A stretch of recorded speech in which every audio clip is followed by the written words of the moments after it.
तो आज का दिन है बहुत ही ज़्यादा खास, बहुत ही ज़्यादा स्पेशल और बहुत ही ज़्यादा पावन। आज है अक्षय तृतीया। आज से शुरुआत होती है चंदन यात्रा की। आज ही के दिन हमारी गंगा देवी का जन्मदिन भी माना जाता है। इसके अलावा आज ही के दिन जगन्नाथ यात्रा के रथ जो है वो बनना शुरू होते हैं और पूरे साल में एक बार चरण।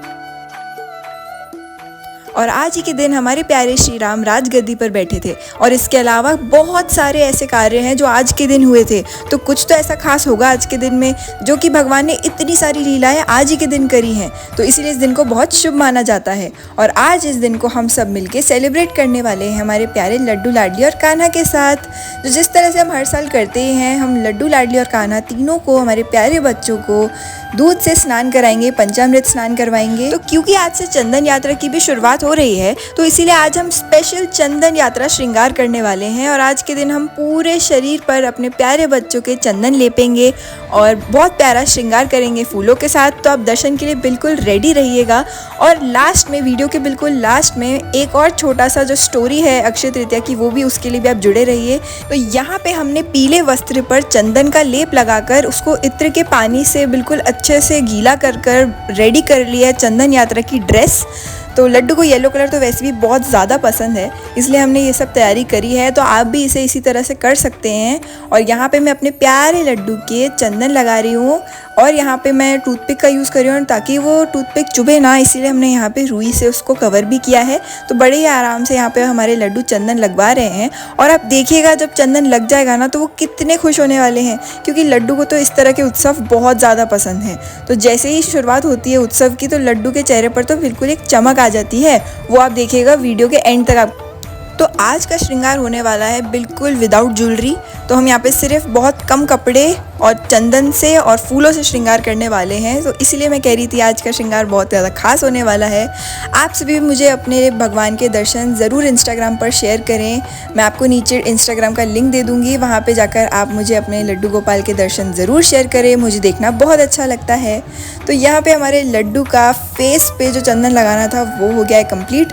और इसी तरह से हम अपने बाकी के दो बच्चे हैं जो लाडली है और कान्हा है, उनके भी सेम यही करने वाले हैं।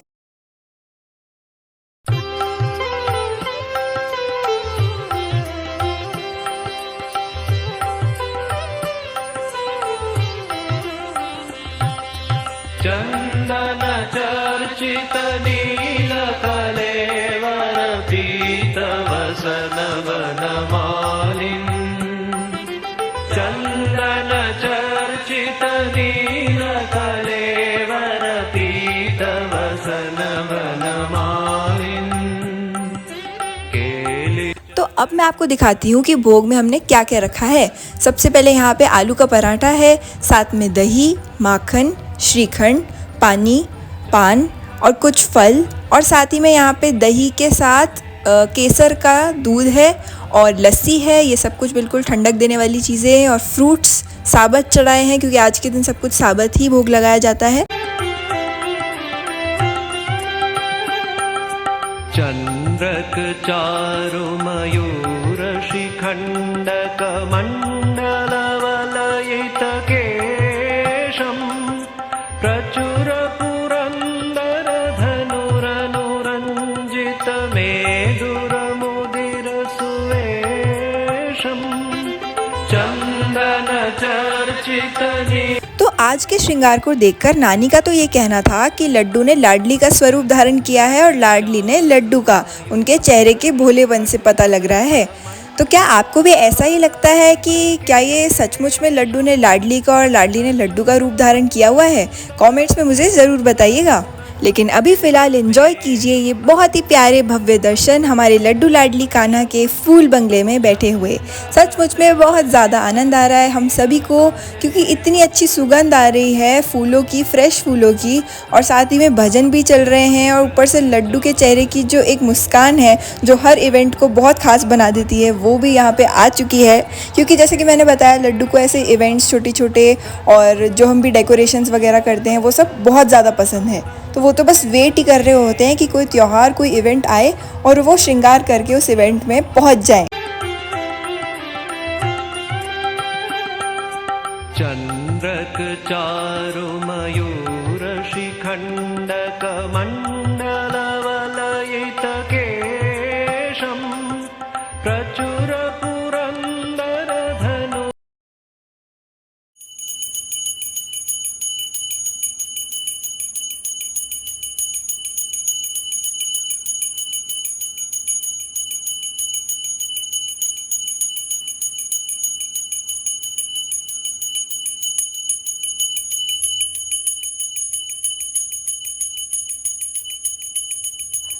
तो लो अब कर लो हमारे प्यारे लाला लाली के दर्शन, जो कि आए हैं नानी के घर से। तो ये भी यहाँ पे खूब एंजॉय कर रहे हैं चंदन यात्रा को और खूब सारा श्रृंगार करके बैठे हुए हैं और बहुत ही प्यारे लग रहे हैं। और अब जिस सेगमेंट का आप सभी को बहुत ज़्यादा इंतज़ार था वो आ चुका है। अक्षय तृतीया की स्पेशल स्टोरी सुनने के लिए तैयार हो जाइए। शुभ दिन क्यों कहा जाता है, इसके पीछे कहानी क्या है? वनवास में पांडव भूखे थे। युधिष्ठिर ने सूर्यदेव से प्रार्थना की और सूर्यदेव ने उन्हें दिया अक्षय पात्र, एक अलौकिक पात्र जो तब तक भरी रहती थी जब तक द्रौपदी ने खा न लिया हो। दुर्योधन ने चाल चली, उसने ऋषि दुर्वासा को भेजा जिनके क्रोध के किस्से मशहूर थे। उम्मीद थी कि पांडव उन्हें भोजन नहीं करा पाएंगे। सभी ऋषि उसी वक्त पहुँचे जब द्रौपदी खाना खा चुकी थी। पात्र अब खाली था। घबराहट, डर, अब क्या करें? द्रौपदी ने श्री कृष्ण को पुकारा। वे आए, पात्र में 3 चावल के दाने देखे और मुस्कुरा कर खा लिए और उसी पल पूरी सृष्टि तृप्त हो गई। तभी से अक्षय का मतलब हुआ कभी न खत्म होने वाला आशीर्वाद। पुरी में इसी दिन से रथ अनुकूल शुरू होता है। चंदन यात्रा की शुरुआत भी इसी दिन मानी जाती है। किसान अपनी पहली मुट्ठी चावल, अखी मुट्ठी, अनुकूल के रूप में धरती माँ को अर्पित करते हैं और घर घर में सोना खरीदा जाता है, समृद्धि और अच्छे कर्म का प्रतीक। अक्षय मतलब जो हमेशा बना रहे, इसलिए ये दिन है कुछ नया शुरू करने का।